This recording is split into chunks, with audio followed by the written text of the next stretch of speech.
Bom dia, pessoal. Deus abençoe a todos.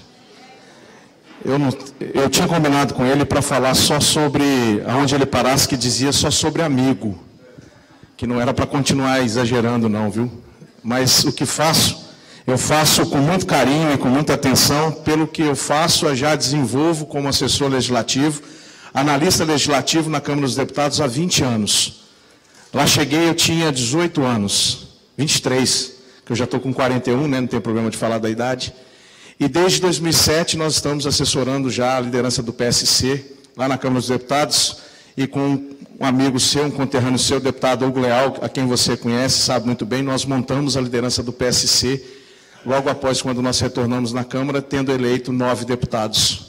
Né? Ficamos um período, a liderança acabou e depois nós voltamos para lá e montamos. E venho desenvolvendo esse trabalho de análise do processo legislativo, onde nós tentamos mostrar, com clareza, com conhecimento e com estratégia, que na democracia é necessário fazer uso desse processo legislativo com conhecimento, como eu já disse, e com estratégia.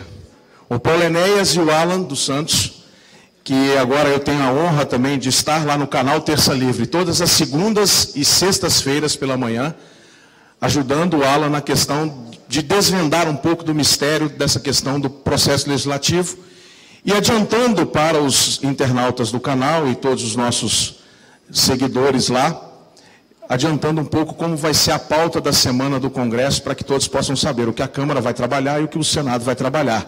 E nós ali pontuamos algumas análises sobre isso. Então, quem quiser seguir lá, o canal Terça Livre, quem quiser seguir também tem as redes sociais, tem o Terça Livre Cursos, tem a revista Terça Livre, quem quiser assinar.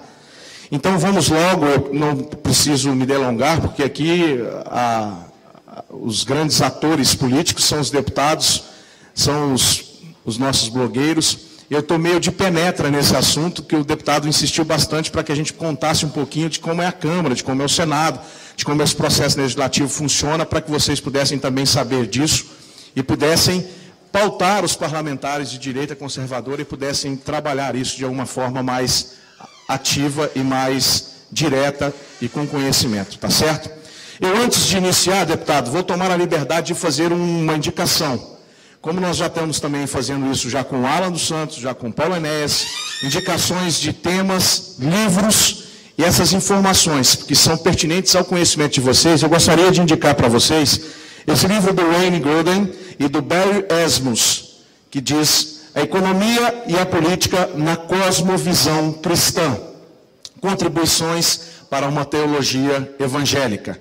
É um livro pequeno, é um livro que vai te dar um panorama de como as pessoas, como um cristão de fato, não temos só cristãos aqui, mas nesse caso me referindo e dirigindo a você, sem desconsiderar as nossas outras religiões e manifestações religiosas do Brasil, a quem nós respeitamos sempre, mas o Wayne Grudem e o Dr. Barry Asmus, ele diz e mostra sobre a economia e a política na cosmovisão cristã.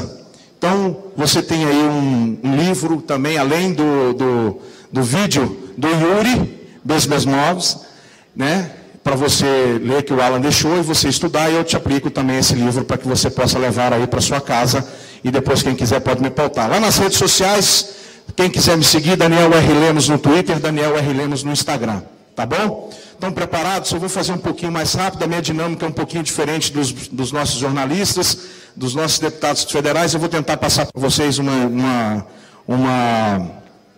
projeção rápida aqui sobre essas questões aqui, como já está aqui um pouquinho na tela, e vou ficar mais no cantinho aqui, rapidamente, tá certo? Vamos lá?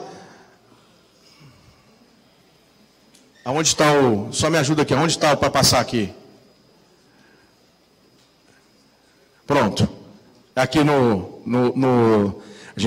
eu sempre usei pedindo assim, posso passar? Pode passar. E quando a gente pega um negocinho desse, a gente vai, apanha. Mas vamos lá. Processo legislativo e democracia, partindo um pouco do princípio disso tudo. Muita gente nas redes sociais essa semana, o senhor teve que vir para cá e você não acompanhou um pouco lá como foi a questão do pacote anticrime. Então, muita gente criticou o que foi aprovado do pacote anticrime, porque a Câmara fez algumas alterações, o grupo de trabalho que a Câmara montou, o projeto foi a votação muito rápido, a situação foi muito rápida, não teve emendas, não se recuperou o que o ministro Sérgio Moro queria, resultado, foi uma porcaria. Todo mundo comentou e saiu batendo no Twitter. É aquilo que o Paulo Enéas estava falando um pouquinho aqui, do cuidado que a gente tem que ter no uso disseminado das redes sociais. A gente tem que fazer uma análise diante de tudo o que aconteceu, a gente tem que ter um pouquinho de cautela para não errar na análise e não errar a mão na análise. Bom, vocês lembram quantos projetos ou quantos temas tinham mais ou menos no projeto anticrime enviado pelo juiz Sérgio Moro, ministro, né? Sérgio Moro da Justiça? Tinham mais de 30 temas. Sabe quantos temas ficaram de fora? Nesse processo legislativo, do que a Câmara votou, do que o grupo de trabalho tirou e tal? 7. Você sabe que acabou, o projeto que vai para o Senado, acabou com o saidão dos presos? Você sabe que aumentou de 35 para 40 anos o cumprimento da pena máxima? Você sabe que o projeto de lei também prevê agora uma situação diferente para que os juízes tenham um tratamento direto com crime hediondo, seguido de morte? Muita gente na rede social comprou só aquilo que o cara falou assim, ficou não vou falar palavrão, né? Ficou um pacotinho anticrime, tá certo. Eu até concordo que realmente poderia ter se dado ao luxo, e o senhor sabe muito bem disso, os deputados federais aqui estão, de também ter levado isso a contento e aprovado. Mas lá na Câmara, o processo legislativo ele é complexo. O processo legislativo é um pouco fora quando a gente não conhece e quando a gente não tem a estratégia do feito. Se você não conhece, você não tem estratégia, o processo legislativo e a covalência de forças partidárias não favorece que você aprove aquilo que você gostaria que fosse aprovado. Todo mundo aqui foi na rua, pediu o pacote anticrime, falou sobre isso. Outro tema, impeachment de Gilmar, não sei o quê, lava-toga, aquela coisa toda. Gente, às vezes, o que mais acontece é quando nós não temos um foco definido. E uma coisa que eu sempre disse ao deputado que disse que eu virei um conselheiro amigo dele, mais que irmão, né? Você disse isso. Eu virei porque ele aprendeu a ouvir os conselhos sobre a questão de como se mover dentro do processo legislativo. Como ganhar a estratégia de vencer o inimigo que o deputado tem dentro do processo legislativo para que o projeto de lei dele seja aprovado nas comissões ou então seja aprovado no plenário. E é isso que eu desenvolvi ao longo dos anos, e agora o Alan dos Santos, no canal Terça Livre, me convidou para dar essa consultoria de analista legislativo dentro do canal, para mostrar para vocês que nós precisamos conhecer isso aqui e saber utilizar, e que nós vamos perder e que nós vamos ganhar, e que no momento em que nós perdemos, mesmo que nós perdermos, nós vamos ter a estratégia de talvez, por exemplo, esses pontos que ficaram de fora. Por exemplo, o senhor mesmo, deputado Ottoni, na segunda-feira pode chegar a me pautar, o senhor como deputado parlamentar, que é do processo legislativo, autorizado pelo povo, eleito pelo povo, o senhor pode apresentar um projeto de lei recuperando todos os temas que ficaram de fora do pacote anticrime. E o projeto vai tramitar. Então, nada foi perdido. Vocês concordam comigo? Como foi concordado para vocês? O que se objetivou naquele momento foi ganhar o que era possível. E aí todo mundo fica criticando o Congresso. O Congresso é um bando de fanfarrão, o Congresso é um bando centrão, não sei quem, que fica botando nomes. A esquerda, a gente sabe disso quem são, a gente sabe quem eles são, a gente sabe o modus operandi que eles fazem lá. Mas eu queria dizer para você, existe a maneira de recuperar aquilo que foi perdido e nada no jogo do processo legislativo fica fora quando nós temos um deputado atuante como nós temos o nosso deputado Ottoni de Paula. É um dos mais combativos em plenário porque aprendeu a saber o momento certo de fazer amizade, de usar o regimento e subir à tribuna para defender os seus ideais. Por quê? Porque estudou o regimento interno, porque conheceu o processo legislativo, porque aceitou um conselho de um amigo e dos assessores da liderança do PSC. Quando um deputado se coloca à disposição e coloca bons funcionários, investe nisso e aplica, porque o deputado quando chega lá não tem que devolver verba não, tem que usar a verba para contratar assessores bons, para dar o resultado positivo, para que você não fique reclamando nas redes sociais depois que aquilo não foi atingido. Então olha para você ver, o processo legislativo desde o início, está presente na democracia. A democracia, o processo legislativo, só ganha legitimidade e repercute a boa técnica em sua finalidade e princípio, a produção da norma jurídica. O processo legislativo foi criado dentro do sistema constitucional brasileiro, dentro do poder representativo brasileiro, que é a Câmara e o Senado. Nós vamos dissociar isso do ativismo judicial. Aqui vai uma crítica ao STF. Posso criticá-lo? Dentro do padrão. Não vai me ouvir xingando, não vai me ouvir atacando ninguém. Mas eu critico dentro da... O STF, quando ele tenta legislar, ele se faz de uma constituinte derivada. E ele cria uma jurisprudência que no sistema jurídico brasileiro vira lei. Assim foi com casamento homossexual, assim vai tentar ser com aborto, assim vai tentar ser com tantas outras normas, porque ele diz e vira para vocês assim lá no Congresso e fala assim, mas o Congresso não legisla. Se o Congresso não legisla, cabe a nós do Supremo Tribunal Federal impormos a eles aquilo que eles não tiveram legislar.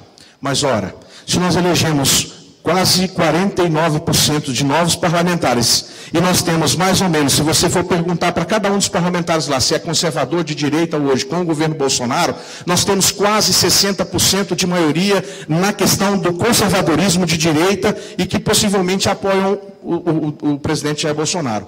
Esses 60% representa mais de 257 deputados, que é a maioria absoluta.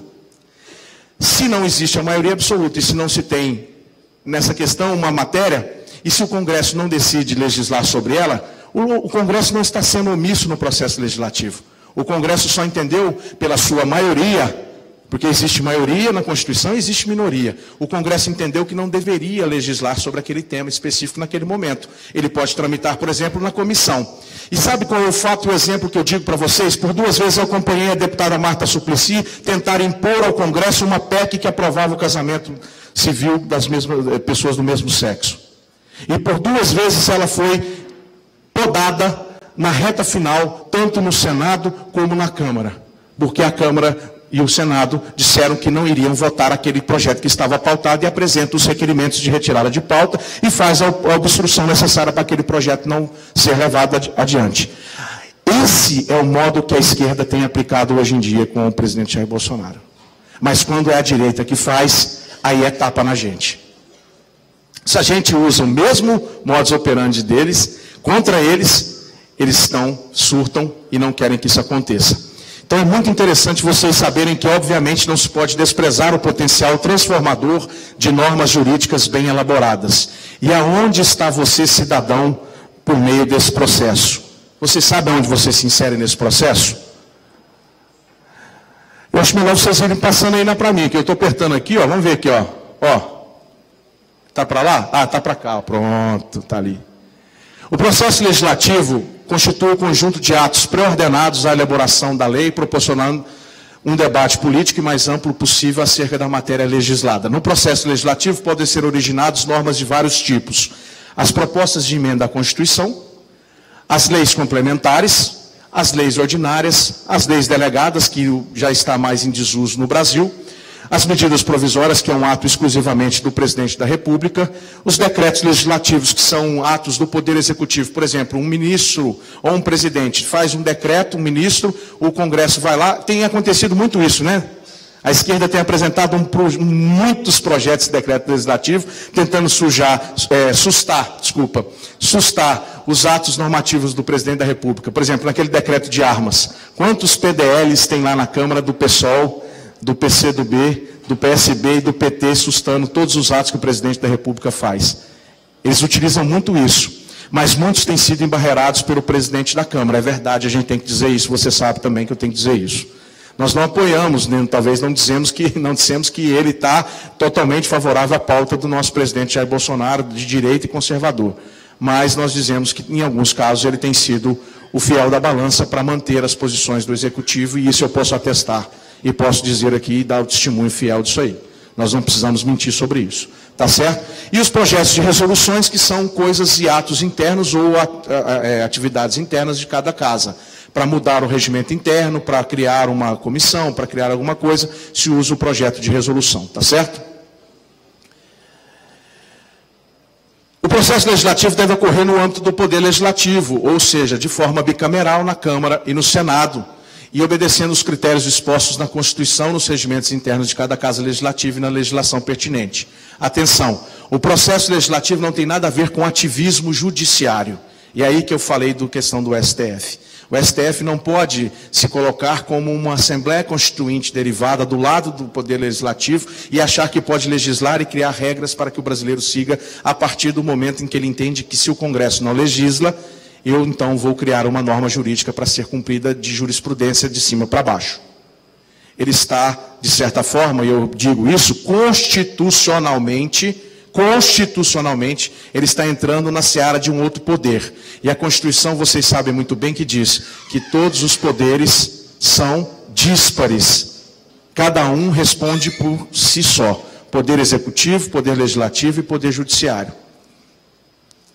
Então não existe essa questão de ficar tentando criar leis lá dentro do STF. Isso é nocivo e aí foi o que gerou essa insatisfação completa que nós temos visto nesse ano de N manifestações de pessoas indo às ruas pedindo o impeachment de ministros do Supremo Tribunal Federal porque eles não estão fazendo direito aquilo que foram colocados para fazer lá, serem os guardiões da Constituição Federal. Somente isso. Quando as pessoas exorbitam, infelizmente, nós temos os excessos. E assim nós temos visto os excessos dentro da Câmara, nós podemos ver excessos dentro do Executivo e temos visto com frequência excessos dentro do Poder Judiciário. Concordam ou discordam de mim? Mais alto. Para eu dizer que não foi eu que falei, foi o povo. E aí a Constituição diz, todo o poder emana do povo.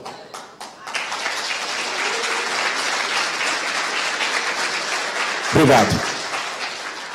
Processo legislativo, procedimento para criar as normas jurídicas no Poder Legislativo, ou seja, cria também com a setinha normas jurídicas que estabelecem direitos e deveres.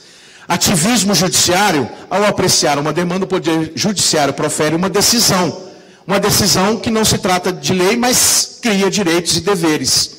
E detalhe, os ministros do STF receberam quantos votos para estarem lá ou para serem legisladores como a Constituição? Foram amplamente indicação discricionária de quem? De um presidente da República. E aí eu queria que a deputada Bia aqui estivesse aqui, mas ela deu uma saidinha, eu ia apontar para a PEC da Bengala. Se a PEC da Bengala tramitasse rapidamente, como as outras PECs tramitaram essa semana lá, a PEC da regra do ouro, colocar o Bolsa Família como no guarda-chuva da Constituição, que é um equívoco total, colocar a Bolsa Família na Constituição, mas o deputado presidente da CCJ pautou várias PECs, né? Mas tem a PEC da Bia Kicis, da Bengala, que não andou na mesma do processo legislativo, da admissibilidade da CCJ, não andou tão rápido como as outras PECs. Tá certo? Por que não andou tão rápido? Porque não interessa para eles. Sabe por que não interessa para eles? Que se a PEC da Bia Kicis for promulgada, reduzindo de novo de 75 para 70 anos, a PEC da Bengala, 4 ministros vão sair do Supremo Tribunal Federal e o presidente da República vai ter o direito de indicar 4 ministros. Aí, que eu falo para vocês dentro do processo legislativo, em vez de ficar pedindo CPI, lava-toga, impeachment de ministro, peçam os parlamentares ligados ao movimento conservador-direita para pautarem, para fazer trabalho na CCJ, para que uma PEC boa possa caminhar a admissibilidade e a comissão especial, assim como foi a prisão em segunda instância. E nós perdemos e colocamos esforços dentro de um processo legislativo que não vai dar em nada. Nós precisamos entender que nós precisamos focar as nossas forças dentro do foco e achar o foco com conhecimento, com estratégia. O processo legislativo padrão apresenta vários procedimentos, desde a apresentação da proposta legislativa até a sua aprovação e a sua publicação.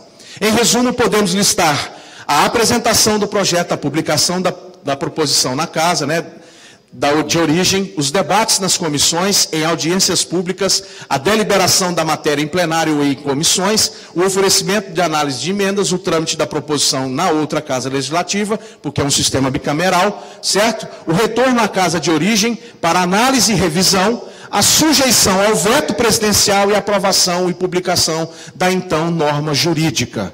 Entenderam? Eu falei um pouco rápido, mas é mais ou menos assim: apresenta, vai para uma casa, despacha, vai para a comissão e vai para o plenário. Lá dentro do regimento interno nós temos aqueles projetos que são conclusivos nas comissões, tramitam somente nas comissões e vão para o Senado diretamente, não precisa passar pelo plenário. A Constituição também tem uma deliberação sobre quais são os temas que podem passar diretamente, conclusivamente nas comissões. Então tem alguns projetos que vocês não vão ver votados no plenário da Câmara dos Deputados, naquela sessão onde todo mundo pode assistir através da TV Câmara, meu amigo Alan Frutuoso. Eles vão passar silenciosamente pelas comissões, como essa semana, sabe o que passou lá essa semana? Na Comissão de Seguridade Social e Família? Cadeia para o pai e para a mãe que não vacinaram os seus filhos. Vai para a CCJ, mas deixaram passar na Comissão de Seguridade Social e Família.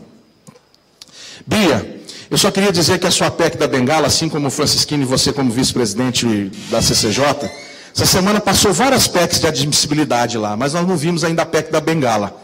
E eu disse para eles aqui, eles aplaudiram a sua iniciativa, porque se essa PEC for admitida e a comissão especial for organizada, em muito breve, 4 ministros do Supremo Federal vão deixar de existir.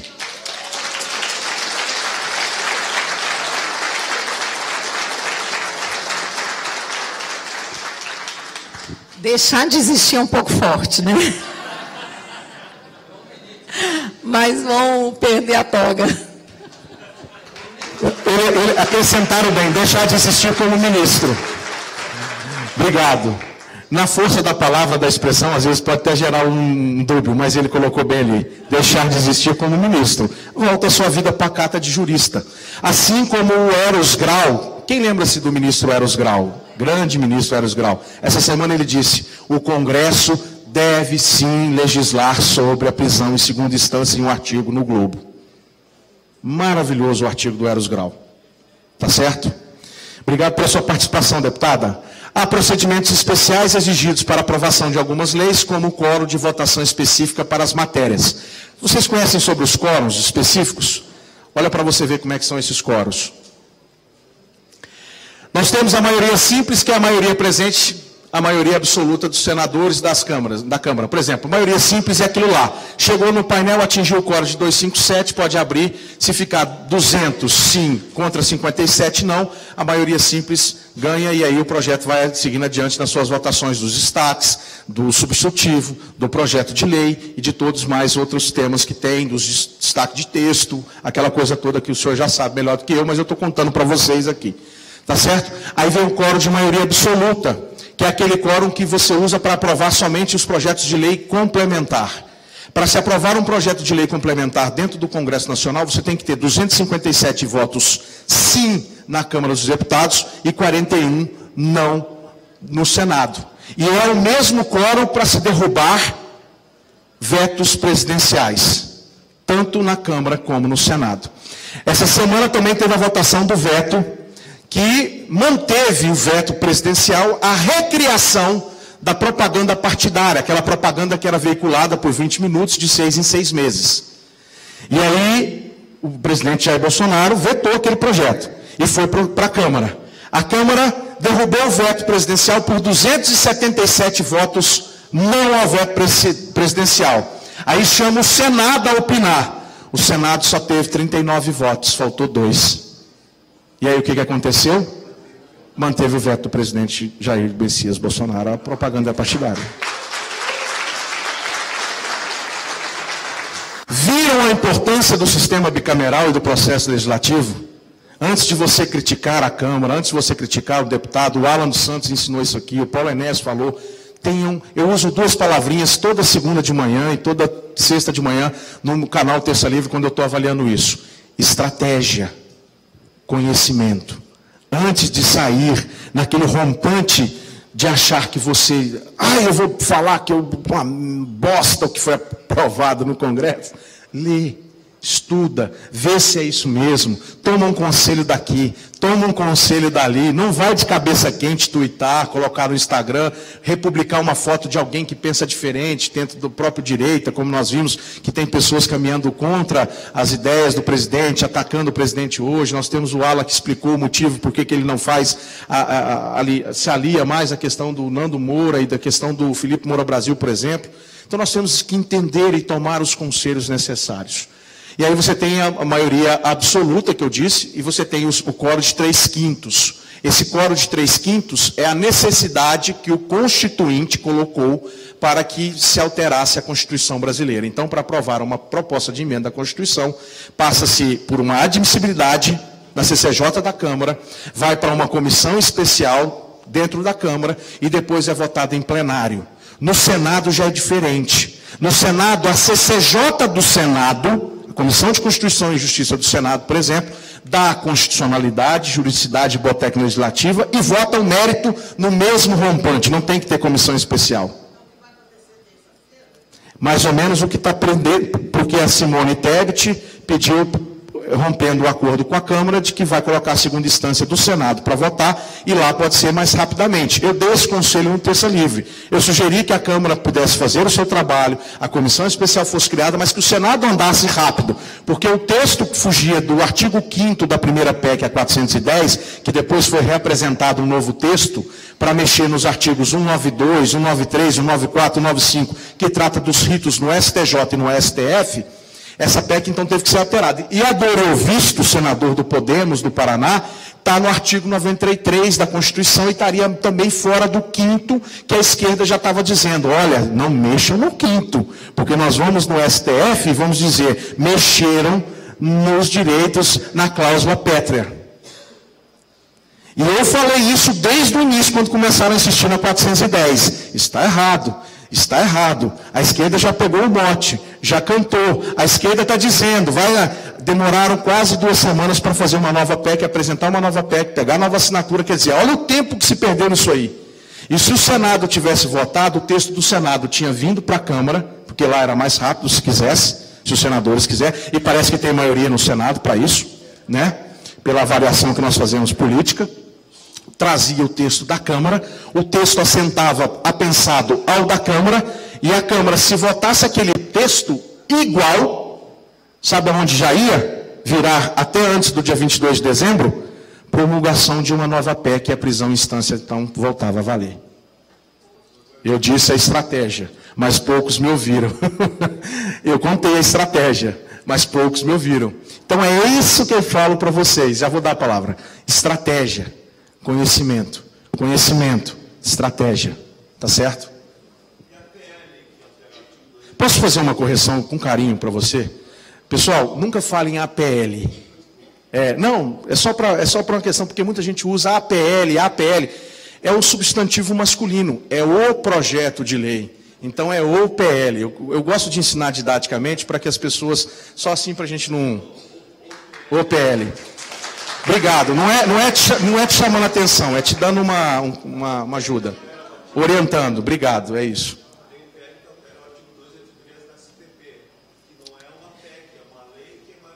Sim, mas o problema é que lei, na fragilidade do sistema constitucional e do STF, você arriscaria por projeto de lei?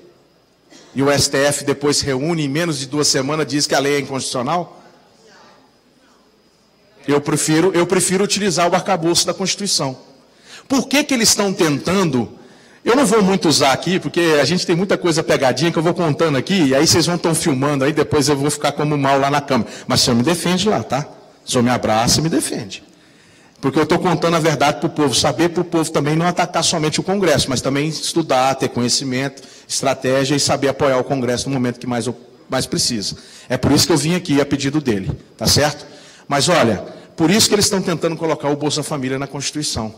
Bolsa Família é um arcabouço legal, uma norma jurídica, algo que está inserido dentro do orçamento, do projeto de lei orçamentário, dentro da LDO, transferência de rendas. Agora, há necessidade de você engessar, colocando isso numa Constituição brasileira? Mas se colocar, vai chegar a faca no pescoço do presidente e vai dizer, Agora, parceiro, tu tem que cumprir. Tu tem que cumprir, porque está na Constituição e acabou.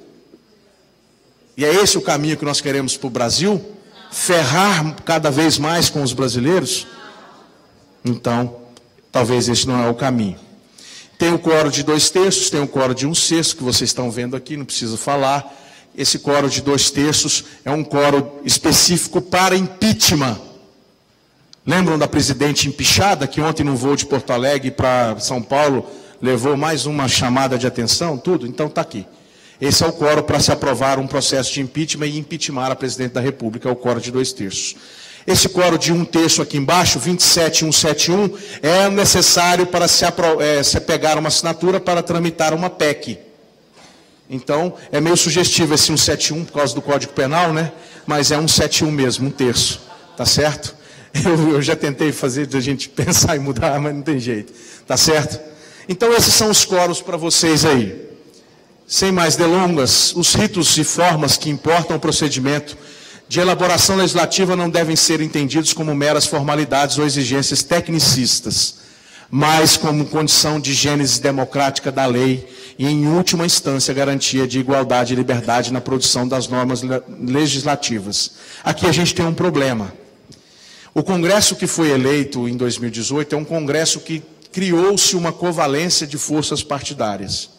Esse Congresso hoje, de covalências de forças partidárias e de reunião de partidos que são, assim, ora favoráveis à pauta do presidente, ora não são favoráveis, ora são isso, a esquerda ali fazendo e o pessoal da direita, esses três núcleos lá dentro estão um pouco desorganizados, principalmente a base que apoia o governo do presidente Jair Bolsonaro.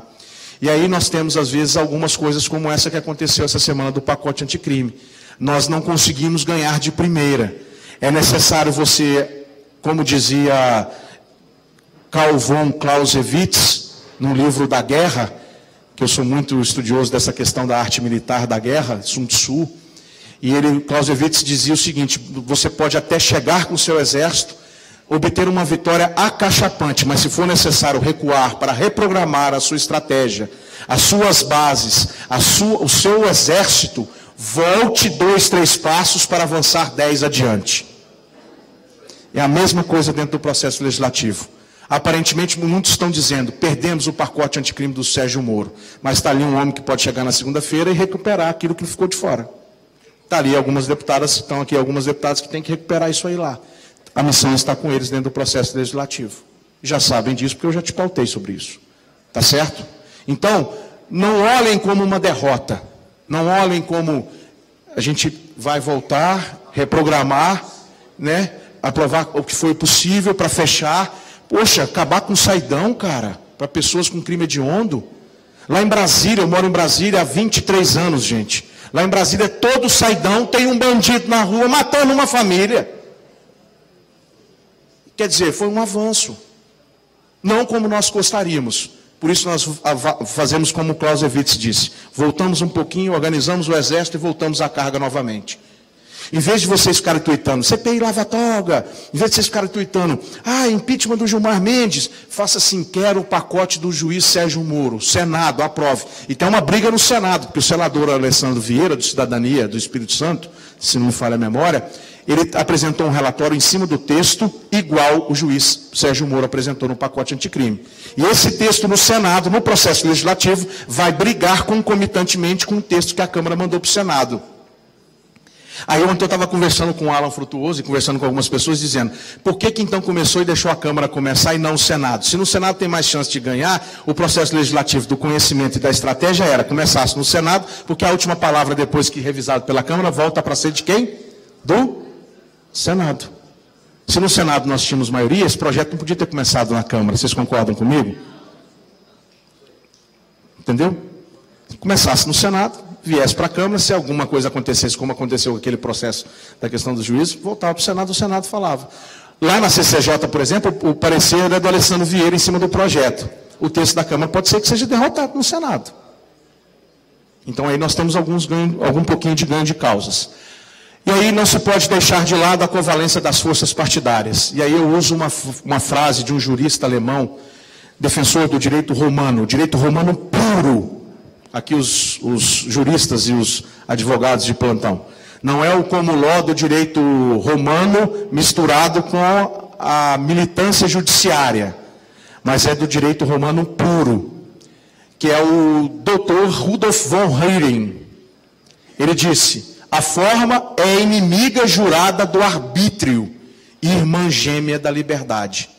Então, no final das contas, se eu quero uma forma adequada, eu preciso pensar a estratégia de como isso vai acontecer. E não pode ser atabalhoado no grito e no caminho que não tem. Tá certo? Isso é muito importante a gente saber. Muitas pessoas às vezes vão querer ganhar no grito, mas isso é da esquerda. Isso é modus operandi da esquerda, não é modus operandi de quem é conservador e de direita. E eu queria que vocês dessem uma salva de palmas para vocês agora, porque vocês são especiais para isso.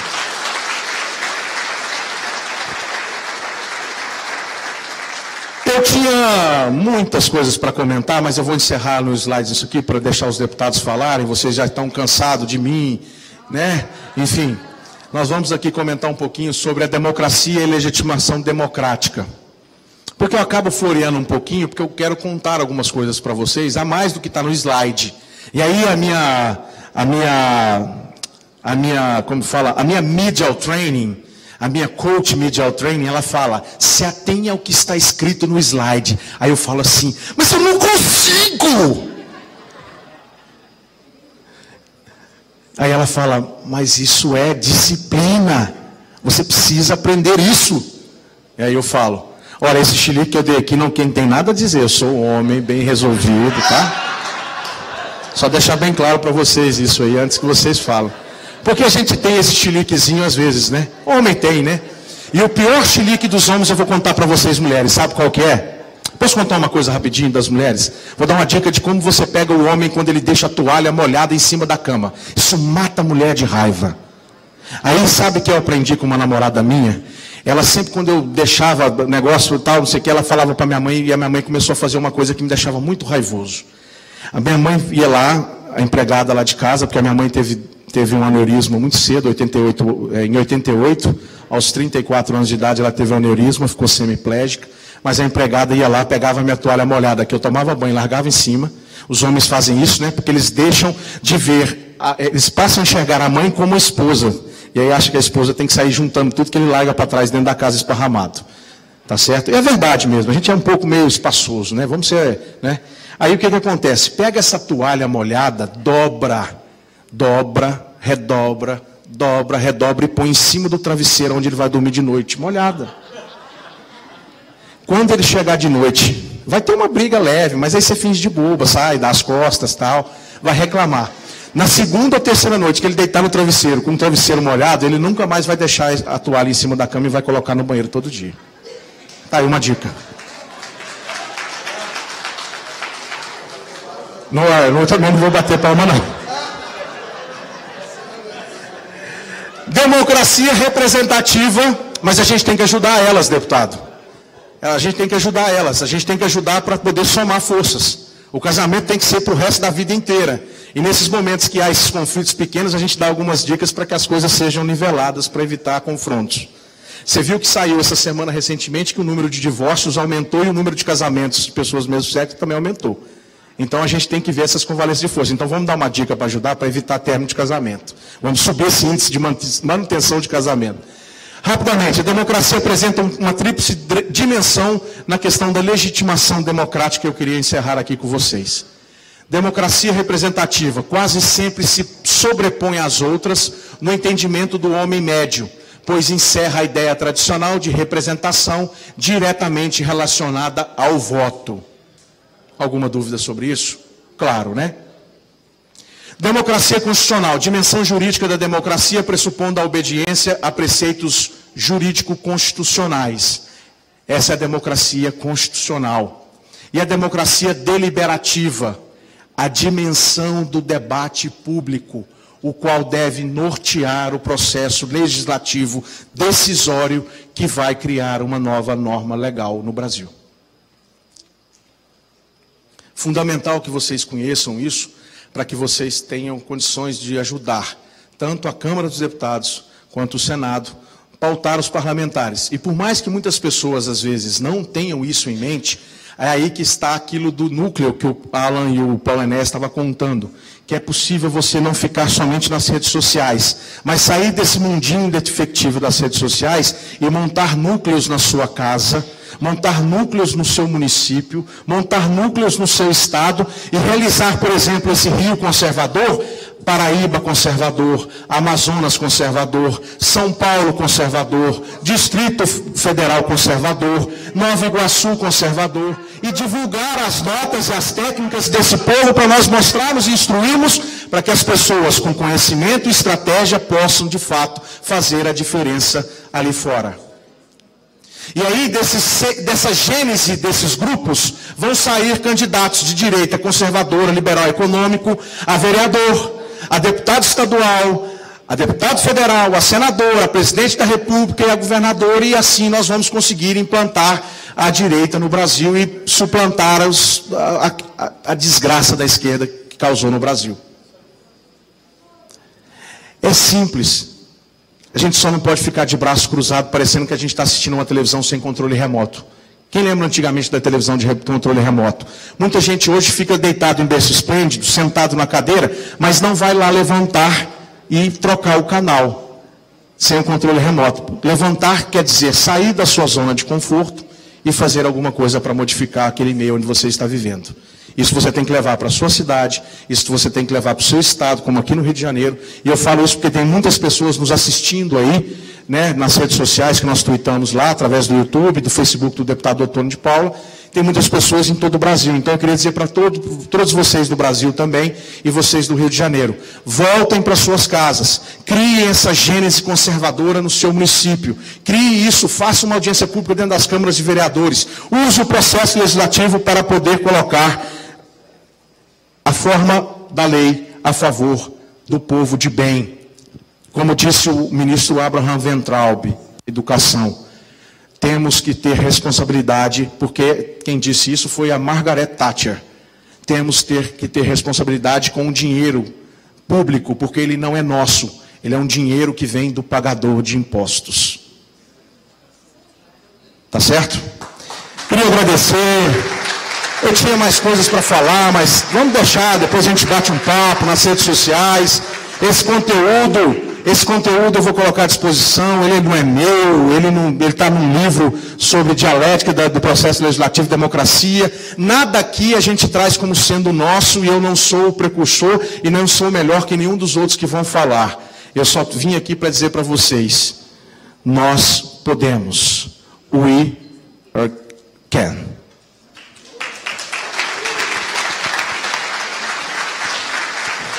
Senhoras e senhores, Daniel Lemos, vamos aplaudir mais forte. Obrigado, Dani.